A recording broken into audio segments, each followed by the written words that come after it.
नमस्कार। मुद्दा तो है मैं आपका स्वागत है। मैं हूं आपके साथ ब्रजेश चौक से और आज मुद्दा है पृथक बिंद। लेकिन हम बात करेंगे इस पर नारायण त्रिपाठी के नए दाव की। पृथक बिंद का झंडावरदार बन अपनी सियासत चमकाने में जुटे बीजेपी विधायक नारायण त्रिपाठी ने अब नई पार्टी बनाने के संकेत दिए। नेताजी सुभाष चंद्र बोस के नारे तुम मुझे खून दो मैं तुम्हें आज़ादी दूंगा की तर्ज पर त्रिपाठी ने बिंद के 9 जिलों के लोगों से 30 सीटें मांगी हैं। बदले में बिंद प्रदेश बनाने का वादा किया है। अब तक अपने बयानों से बीजेपी का संकट बढ़ाते रहे त्रिपाठी के इस नए दाव से बीजेपी में हलचल मच गई है। बीजेपी प्रदेश अध्यक्ष बीडी शर्मा ने कहा वे संगठन से बात करने के बाद कार्रवाई करेंगे। तो कांग्रेस घमासान पर बीजेपी पर तंज कस रही है, कह रही है बीजेपी में भगदड़ मची हुई है। लेकिन सवाल यह है क्या इस नए दाव से नारायण त्रिपाठी मध्य प्रदेश की राजनीति में किंग मेकर बनने का ख्वाब देख रहे हैं और उनकी इस नई राह से किसे नफा होगा और किसे नुकसान, यह समझने की कोशिश करेंगे। लेकिन पहले देखिए ये रिपोर्ट।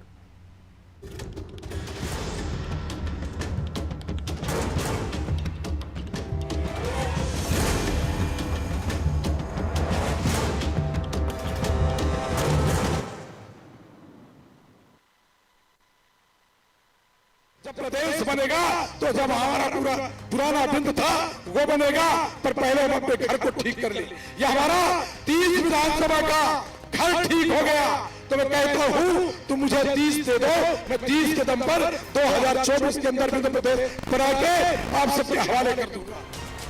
मध्य प्रदेश में विधानसभा चुनाव से ठीक पहले विंध्य प्रदेश बनाने की मांग जोर पकड़ने लगी है।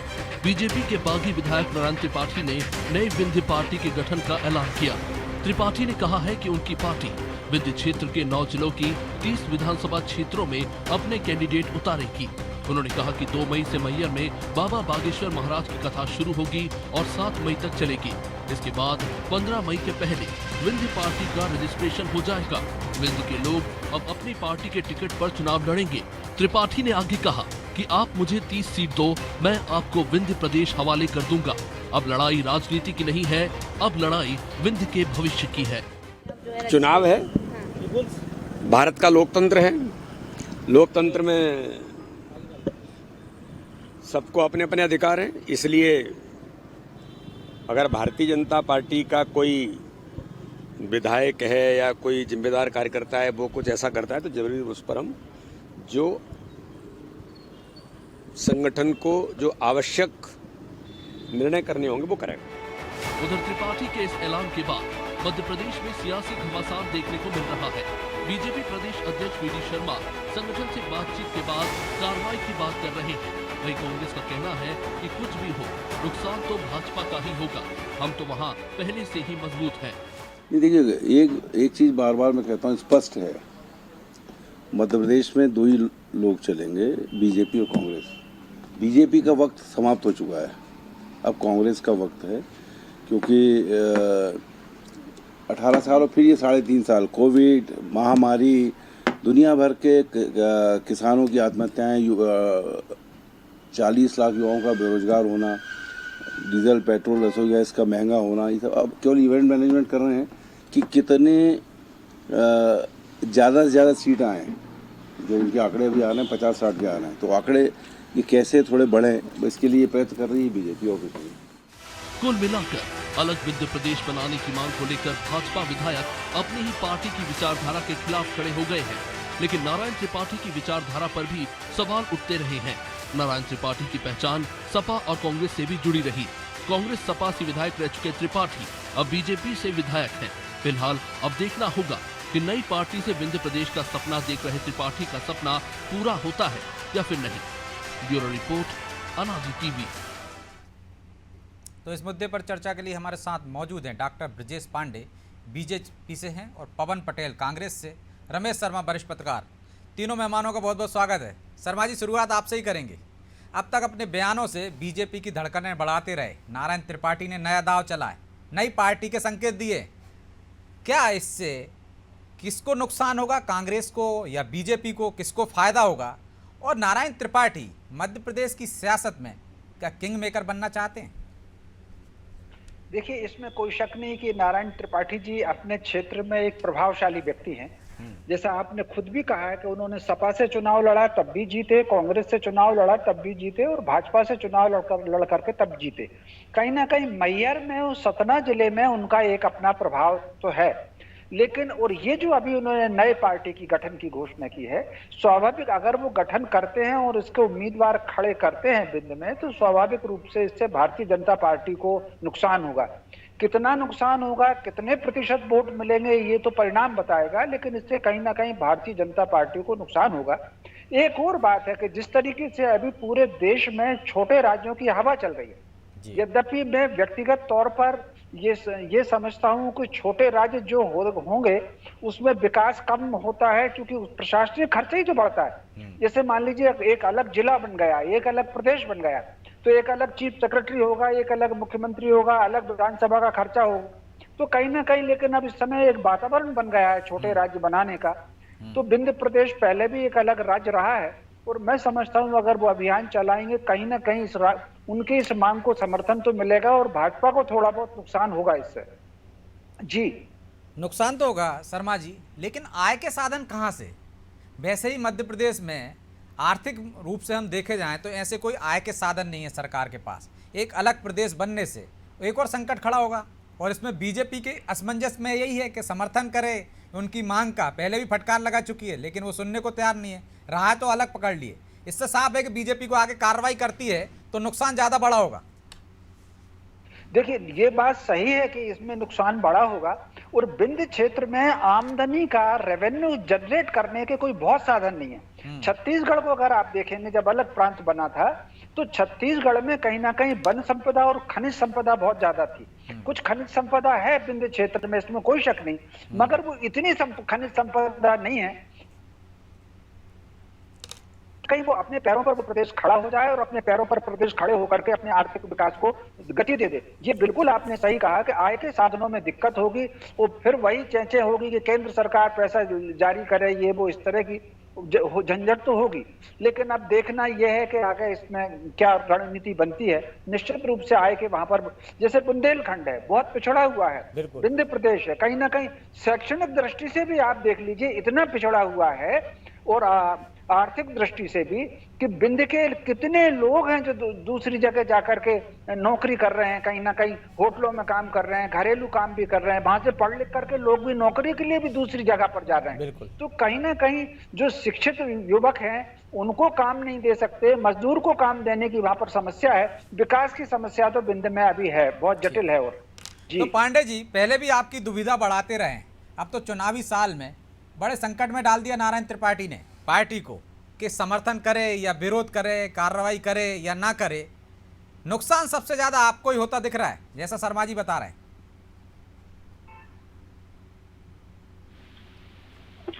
पांडे जी,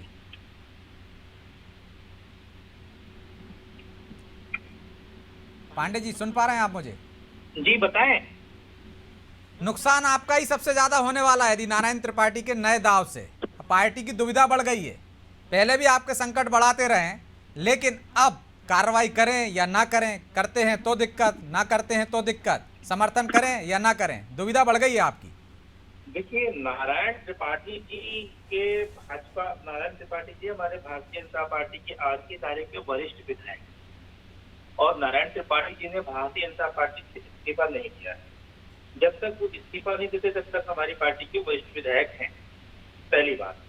दूसरी बात, मैं आपके माध्यम से ये कहना चाह रहा हूँ कि नारायण त्रिपाठी जी ने जो है वो कहा है कि हम विंध्य क्षेत्र की 30 सीटों में चुनाव लड़ेंगे। अरे भाई, तो विंध्य क्षेत्र की 30 सीटों में चुनाव लड़ेंगे तो बता तो दें कि है कहाँ पर वो, क्या वो किस विंध्य क्षेत्र की जो पार्टी जिसका उन्होंने उल्लेख किया है सोशल मीडिया में, जिसका उल्लेख हो रहा है, क्या वो उस पार्टी के बैनर से चुनाव लड़ेंगे या वो विंध्य क्षेत्र में भारतीय जनता पार्टी के समर्थन से चुनाव लड़ेंगे? क्या उनका मोटो क्या है, उनके ऑब्जेक्ट क्या है, इसको तुम्हें स्पष्ट करना पड़ेगा। और जब तक बातें स्पष्ट नहीं हो जाएगी तब तक तो अंधेरे में तीर मारने जैसी स्थिति है। तो आपकी पार्टी तो बड़ी अनुशासन वाली पार्टी थी, इस तरह के बयान उनके आ रहे हैं, कार्रवाई नहीं कर पा रहे हैं आप, शायद उनका जो जनाधार है उससे डर गए।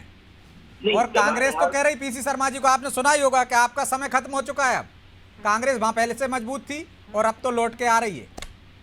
कांग्रेस पार्टी को मुंगेरी लाल कहते हैं सपने देखने की आज हमेशा की आदत रही है, और जब रिजल्ट आता है तो कांग्रेस पार्टी को पता चलता है कि विंध्य क्षेत्र से तो कांग्रेस पार्टी पूरी तरह साफ हो चुकी है। कांग्रेस पार्टी के बारे में आप एक बात जान लीजिए कि कांग्रेस पार्टी के मामले में यह जान लीजिए कि सियासत जिस कदर अवाम में एहसास कराती है, पहले आंखें छीन लेती है तो चश्मे दान करती। कांग्रेस पार्टी का कोई आगे का पता है ना कोई पीछे का पता है, ना उसके किस नेता के नेतृत्व में दौरा जाना है मध्य प्रदेश में, ये भी सही अभी नहीं है। कल दिग्विजय सिंह ने कुछ कहा, आज अजय सिंह राहुल ने कुछ और कह दिया। हम समझ रहे हैं कि कांग्रेस पार्टी के अंदर बहुत ज्यादा खींचतान मची हुई है। वहाँ चाहे वो विंध्य क्षेत्र का इलाका हो, चाहे महाकौशल हो, चाहे मध्य भारत हो, चाहे जहाँ भी हो, मध्य प्रदेश की 230 सीटों में कांग्रेस पार्टी किस बिंदुओं को लेकर जनता के बीच जाएगी, पहले तो कांग्रेस को यह तय कर लीजिए। तो कांग्रेस से तो कोई बात ही नहीं है। रहा सवाल नारायण त्रिपाठी जी का, तो देखिए विंध्य क्षेत्र के स्टालवर्ड नेता जो है वो हमारे यहाँ राजेंद्र शुक्ला जी हैं। राजेंद्र शुक्ल जी के नेतृत्व में 2018 में भी इलेक्शन लड़ा गया था और उसमें से आदरणीय वीडी शर्मा जी और राजेंद्र शुक्ला जी ने वहां पर 24 सीटें अर्जित किया विंध्य क्षेत्र की। तो ये कोई क्या कहता है, कोई क्या नहीं कहता है, या किसको चुनाव लड़ाता है या किसको चुनाव नहीं लड़ाता, पहले इस सब स्थिति स्पष्ट हो जाए, उसके बाद ही इस पर कोई अपना स्टेटमेंट देना। ठीक है, तो पवन जी, बीजेपी में मचे घमासान से आप खुश हो सकते हैं, लेकिन ब्रजेश जी तो कह रहे हैं घमासान तो आपके यहाँ ज़्यादा मचा हुआ है। दिग्विजय सिंह कुछ कह रहे हैं, अजय सिंह राहुल भैया कुछ कह रहे हैं, और बिंद में उनको कोई नुकसान नहीं होने वाला। मुंगेरी लाल के हसीन सपने देख रहे हो आप लौटने के?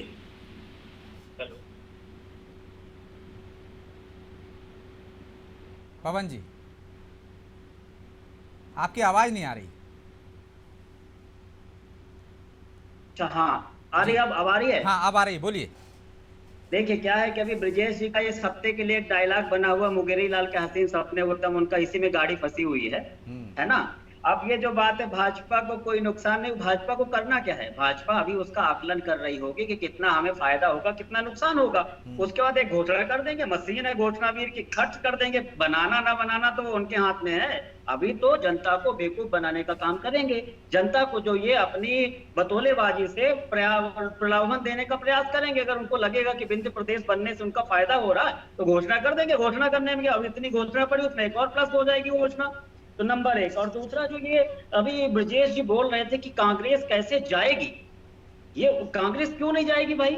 कांग्रेस को कैसे आप बोल रहे हैं मुंगेरी लाल के हसीन सपने? मुंगेरी लाल के हसीन सपने तो आपने जनता को दिखा दिए, किसानों को दिखा दिया, नौजवानों को दिखा दिया। मुंगेरी लाल के हसीन सपने जो बड़ी बड़ी बतौलेबाजी करके आई थी, 2 करोड़ रोजगार की बात करके आए थे, वो सब मुंगेरी लाल के हसीन सपने होते हैं। मुंगेरी लाल के हसीन सपने वो नहीं होते हैं कि हमने 100 रुपए में 100 यूनिट बिजली दिया, हमने 27 लाख किसानों का कर्जा माफ किया, हमने 27% आरक्षण ओबीसी को दिया। ये नहीं होते मुंगेरी लाल के हसीन सपने। और जो आप बोलते हैं, ये तो बड़ी मानना पड़ेगा कि भाजपा में कोई ना कोई ऐसी दवाई होती है कि ब्रजेश जी को दवाई खिला के, अब देखिए कल उसी पार्टी को पानी पी पी करके कोसते थे, आज कितने दमंगता के साथ, कितने उत्साह के साथ, किसने उसके साथ वो कर रहे हैं कि तो मानना पड़ेगा। आज आप बोलते हैं कांग्रेस किस मुंह से जाएगी, कांग्रेस जाएगी उस मुंह से, कांग्रेस विकास के मुंह से जाएगी, कांग्रेस इस देश के संविधान को बचाने के मुंह से जाएगी। आप जो कांग्रेस की बात कर रहे हैं ना, कांग्रेस उस हिसाब से जाएगी। मुद्दे की बात करिए। जो आपने मुद्दे की बात की, मुद्दे की बात कर रहा हूँ। आप बोल रहे हैं, आपने बोला मुंगेरी लाल के हसीन सपने, इसलिए मुद्दा ये था, इसका जवाब दिया हमने। आपने बोला कि किस आपको परेशानी है, उसका जवाब मुद्दे की तो बात कर रहे हैं। आप तो बड़े गंभीर क्यों कर रहे हैं? आपके पास सवाल का जवाब नहीं है। आ रहा हूँ ब्रजेश जी, आप ही के पास आ रहा हूँ, जवाब दे दीजिए। आप सवाल का जवाब दीजिए। आप बड़े गंभीर से, आप ऐसे नाराज क्यों होने लगे? क्या छटपटाहट है? आप तो बड़ी गंभीरता से बात करिए। पवन जी मुद्दे पे आई। ब्रजेश जी मैं आपके पास ही लौटूंगा, जवाब दे दीजिएगा। आपको पूरा मौका दूंगा। ब्रजेश जी मैं लौटूंगा आपके पास। एक साथ टिप्पणी करने का अधिकार आपको नहीं है। बिल्कुल। भारत का संविधान धारा 1922 उठा के पढ़ लीजिए। आप इससे टिप्पणी नहीं कर सकते। आपका जो सवाल उसका जवाब दीजिए। संविधान को खत्म करने पे लगे हुए। संविधान में 5 साल का अधिकार था, संविधान में 5 साल के लिए जनता ने चुना था। आपने क्यों गिरा दिया 15 महीने में? क्यों डर गए आप लोग? क्या 100 मीट्रिक टन बताइए कांग्रेस पार्टी का विंध्य क्षेत्र में किस बिंदुओं को लेके विंध्य क्षेत्र में कांग्रेस पार्टी जाएगी, बता दीजिए आप मेरे को। और आज तक वहाँ पे नेता कौन? महंगाई बहुत हुई, महंगाई की मार अब की बात मोदी सरकार गया है, उनके लड़के तक को टिकट नहीं दिया। ये बात सुनना भी देखिए, सुनना भी है, सुनिए हम जवाब दे रहे हैं आपका ना।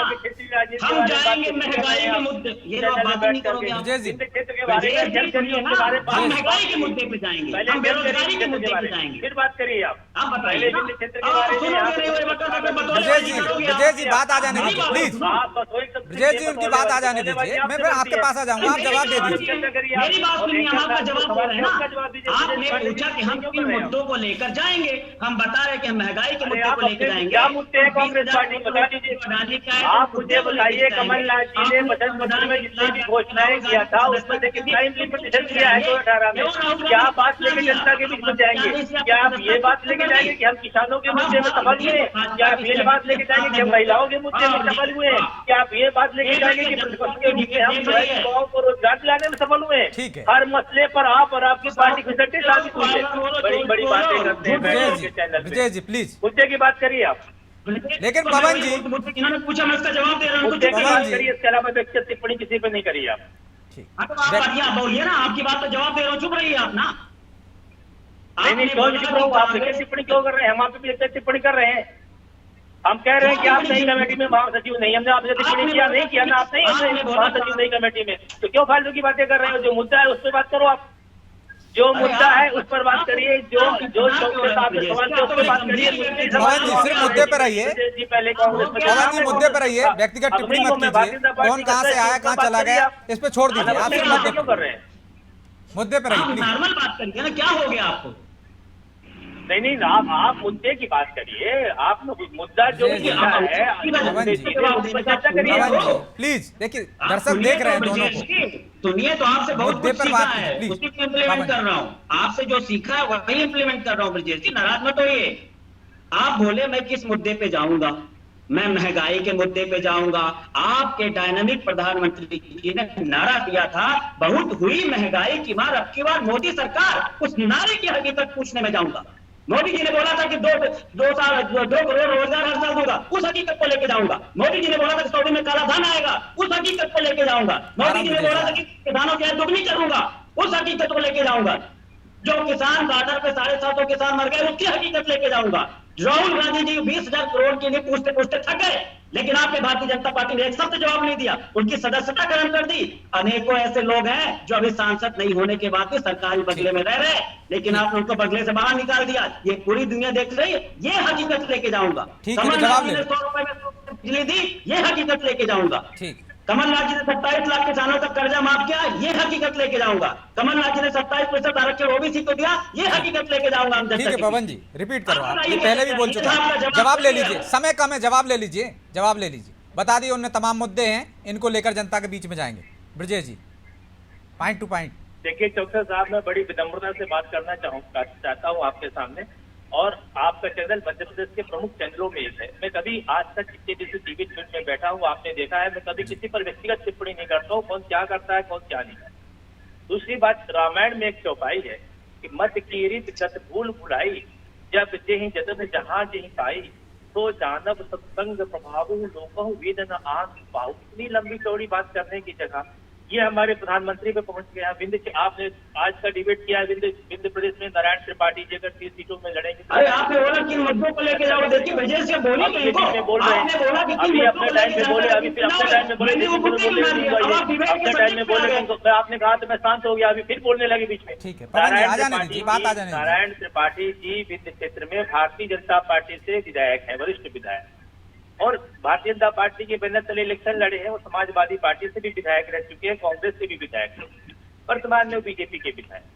विंध्य क्षेत्र की 30 सीटों में आदरणीय रमेश शर्मा साहब सदी के मध्य प्रदेश के दिग्गज पत्रकार बैठे हैं। विंध्य क्षेत्र की 30 सीटों में वहां पर जो ब्राह्मण लीडरशिप है वो राजेंद्र शुक्ला जी के पास है। वो कभी श्रीनिवास तिवारी जी के पास हुआ करता था, सतवंत सिंह तिवारी जी के पास हुआ करता था, आज राजेंद्र शुक्ला जी के पास। और विंध्य क्षेत्र का चुनाव बड़ा कस्टिज्म इलेक्शन हुआ करता है। वहां की 30 सीटों में जैसे हमारे रीवा की 8 सीटें अगर जीती बीजेपी, उसमें राजेंद्र शुक्ला जी का और हमारे मध्य प्रदेश बीजेपी अध्यक्ष वी डी शर्मा जी की बहुत बड़ी महती भूमिका है। इस बात को शर्मा जी भी बखूबी जाने। जब राजेंद्र शुक्ला जी सदी का स्टालवर्ड नेता वहां पर है, तो कौन आता है कौन जाता है इसका विंध्य प्रदेश में प्रभाव नहीं पड़ता है। हम सतना जीतते हैं, हम सीधी जीते या सिंगरौली जीते, शहडोल जीते, उसमें सबका प्रभारी राजेंद्र शुक्ला जी को बनाया गया था। आज भी बतौर वो मंत्री नहीं है मध्य प्रदेश शासन में, फिर भी मध्य प्रदेश के अंदर कोर कमेटी के मेंबर भाजपा के हैं, वो प्रदेश कार्य समिति के सदस्य हैं, इलेक्शन कमेटी के मेंबर हैं और वरिष्ठ नेता माने जाते हैं विंध्य क्षेत्र। उनका एक आभा मंडल है, उनका एक ऑरा है और उसका प्रभाव उनसे पूरी ब्राह्मण लीडरशिप जुड़ी हुई, उनसे हर कास्ट के लोग, उनसे चाहे पटेल वर्ग हो चाहे क्षत्रिय वर्ग हो, सब उनसे जुड़ा हुआ। ठीक। दूसरी बात, विंध्य क्षेत्र में कांग्रेस के नेता आदरणीय राजमणि पटेल जी थे। कांग्रेस पार्टी की ये दुर्दशा है कि कांग्रेस पार्टी उनके बेटे तक को टिकट नहीं देती है। कांग्रेस पार्टी पता नहीं कहां से लोगों को लाके आजमाती है। रीवा में उन्होंने लड़ा दिया चुनाव और जब टिकट की बात आई तो दूसरे पार्टी से आया, उसको तो टिकट दे दिया। ठीक। जो क्षेत्रीय समीकरण है उसमें कांग्रेस पार्टी कभी फिट नहीं बैठी। ठीक है, आज तक तय नहीं कर पाई कांग्रेस की हम किसके लीडरशिप में इलेक्शन लड़ेंगे, अजय सिंह राहुल की लीडरशिप में लड़ेंगे कि दिग्विजय सिंह की लीडरशिप में लड़ेंगे। यहाँ लीडरशिप में तय हो गया, दिग्विजय सिंह नहीं बोल रहे, कमलनाथ की लीडरशिप में लड़ेंगे। ठीक है ब्रजेश जी। और शर्मा जी, विधानसभा की टिकट जो मिलेगी क्या कोटे में नारायण त्रिपाठी विंध्य के ब्राह्मण नेता बनना चाहते हैं? बीजेपी में हम देख रहे हैं एक तरह से उनके पास एक छत्रप है तब तक कुछ नहीं होने। राजेंद्र शुक्ला के रूप में। कांग्रेस में भी खाली स्थान है। क्या आपको लगता है कि कांग्रेस का वो स्थान भरना चाहते हैं या कांग्रेस के इशारे पर इस तरह की रणनीति अपना रहे ताकि बीजेपी को नुकसान हो सके? शर्मा जी देखिए, मोटे तौर पर इस समय जो बदलाव आया है, कुछ लोग जातिगत या समाज के नेता के रूप में स्थापित तो हो सकते हैं, लेकिन अब ये जो बदलाव है वो बदलाव बहुत ज्यादा सामाजिक समीकरणों का बदलाव नहीं है।